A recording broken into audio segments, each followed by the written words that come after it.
Okay, so yeah, we'll have maybe 5 to 10 minutes just chatting about how life has been impacted by the pandemic. So firstly, how have things generally changed in the last year? And how have you adapted or had to adapt your ways of working to facilitate this?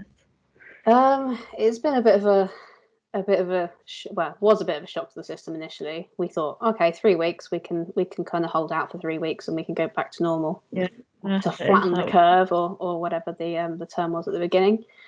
But really, it didn't end up like that.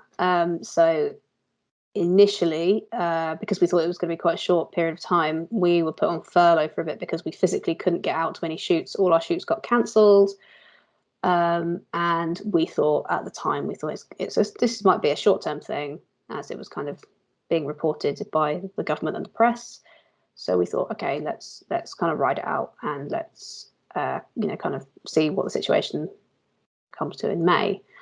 Obviously, things didn't get any better.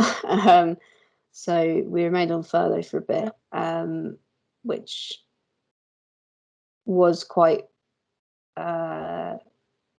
It was a bit of a pain, to be honest, because you didn't really know what was going on. It was quite, you want to try and look after yourself and your mental health and that kind of thing. Which was, you try and take the time out and do that.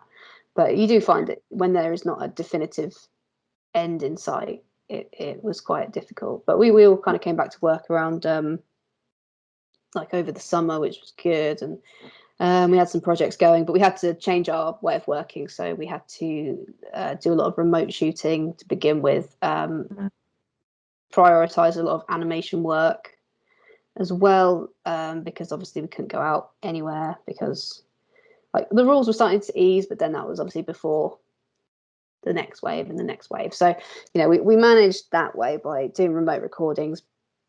But like I said before, some of these kind of remote recordings do tend to age things, or will be more identifiable in the future as recorded during COVID than.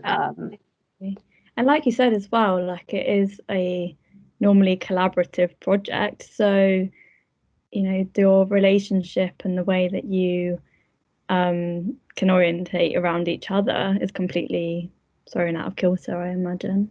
Yeah, I mean, like just being able to just tap someone up for a quick, you've got a quick question, literally just like the email just answered, like, does anyone know where X tripod is, or base plate for a tripod? And then you're just like, oh, no, you've got to find the third party who might. You're just like, oh God, I've not been in the kit cupboard for ages. I've not been in the office for ages. So, or things that are a very small message or a quick conversation. I know, like we have like Google chat and stuff, which is great. But the actual face-to-face interaction is a lot more. It's a lot easier and a lot more sort of satisfying in just a kind of general being able to talk to someone just about whatever when you're making a coffee or a cup of tea or something, just to kind of check in with people is just a lot easier face to face than it is to do over. Yeah, I was going to say actually, so do you really feel like the dynamic and the relationship to others have actually been impacted quite a lot with having to remotely engage? Yeah, I think we've had to learn to communicate more and better with each other, which is good. That's a plus. But yeah, we will. I think we've had to just learn how to do it. Because the things you think about, all the things you take for granted, we've lost in the last kind of year, and it is interesting looking back and thinking, oh my gosh, we could, just. I think we were thinking this time last year, just before the sort of year anniversary, we're like, oh my gosh, we could, just go out, don't have to wear masks anywhere. It's, all of that kind of stuff. Yeah. And I think a lot of the stuff that we work on, it's all very much driven by the client, and how they feel about having us around.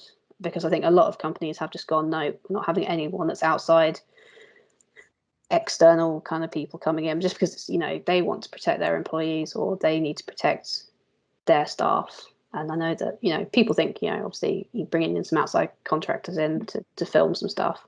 Obviously we have COVID like COVID safe policy in place and all that kind of thing, but you know, people need peace of mind as well. So, you know, it's find that companies that would normally be employing you for work would also be cutting back a bit more at the moment because of their kind of financial stability. Yeah, I think budgets have also, you know, kind of, a lot of people went into kind of a hibernation for a bit, which was difficult because, you know, I think again it was the uncertainty. Everyone kind of retreated because, or everyone, I say the corporate sector particularly retreated because they were kind of unsure of what was happening. You know, there wasn't a lot of information. It had to be on the safe side, yeah. Everything's been quite and then when things have started up, it's kind of been wanting to get it done quite quickly. So it's been sort of, as soon as you're sort of tapped up, it's kind of get moving quickly, get projects rolling, and get them delivered quickly, which is good. But you're kind of really busy and then you're like, oh, back to being quiet again. So yeah, I mean, I think this is quite difficult as well for you to even gauge because like everyone is just going along with it at the moment and just, you know, seeing what's around the next corner. But are there any shifts that you can see that you would kind of suggest that students now looking into that world of work would want to kind of upskill in a way and like do their research into how to maybe go into that line of work under these circumstances? yeah, I mean, like for production kind of stuff, there is a screen skills. There's like a COVID-19 safety kind of course you can do. It's free, and it's just like a little bit of stuff and a little quiz, and you get a little certificate out of it. Just shows that you understand, like, you know, what you should be doing to keep people away. I mean, I don't know. I can't forecast what will happen in the next few months and whether things will. Yeah. You know, it is. I don't know whether the 21st of June will be the day that things return to. There's so much being banked on that as well. It does scare me. Yeah, it's the one I can't really answer, to be honest, because it's not one of those that's very foreseeable anybody. Yeah, exactly. It's just kind of, at the moment, all plans are off, are all on hold, and it's a case of kind of waiting and seeing, which doesn't really help anyone. I've just gone through, you know, in the time that I was off, like I was just doing like courses and stuff on you know, different skills. That's kind of how I found those, like the Google digital marketing thing and the gov.uk thing, just doing bits and pieces to try and keep yourself busy, I think. And especially there will be a massive hiring thing as well, I reckon. After, there'll be a boom in hiring, so which could be good for students in the kind of post-COVID time, but I just don't know at what point that's going to be. Yeah, I guess in that sense, like nothing will really change as such. It's just you'll be put on hold, like you said, whether you're already in the industry or not. You're for you're in the industry, but you're still being put on hold and you're having to like adapt and not be able to probably take up projects you normally would.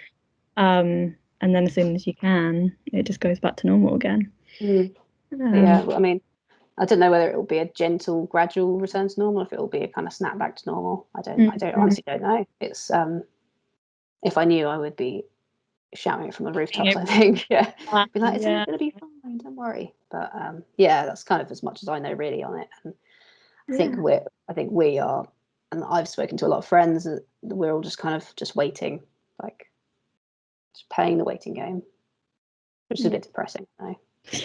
We've waited a year. What's a bit longer? Yeah.